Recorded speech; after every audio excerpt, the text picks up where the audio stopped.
Hi everyone, কেমন আছো তোমরা সবাই? আমার নতুন একটি ভিডিওতে তোমাদের সবাইকে ওয়েলকাম।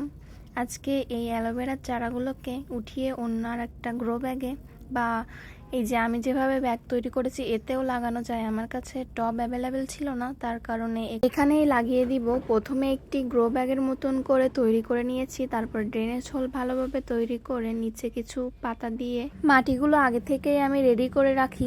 এখন একটু বেশি করে বালি মিক্স করে এই গ্রো ব্যাগটি ভর্তি করে নিচ্ছি। তারপর এই অ্যালোভেরার চারাগুলোকে এক এক করে রোপণ করে দিব। তারপর কিছুদিন ছায়ায় রাখবো, তারপর একটু রোদ্রে দিব। আর অ্যালোভেরা গাছগুলো বেশি রোদ্রে রাখলে গাছগুলো শুকিয়ে যায়, আর আবার বেশি মাটিগুলো ভেজা থাকলে গাছগুলো পচে যায়। কখনোই অ্যালোভেরা গাছগুলোকে ওভার ওয়াটারিং করা যাবে না। আমি আগে যখন গাছ লাগাতে বুঝতাম না, কিছু গাছকে এইভাবেই মেরে ফেলেছি বেশি বেশি জল দিয়ে। তার জন্য এখনও খুবই খারাপ লাগে। গাছগুলোকে অল্প একটু জল দিয়ে ছায়ায় রেখে দিব, তারপরে সকালে যেখানে রোদ পায় এমন জায়গায় রেখে দিব।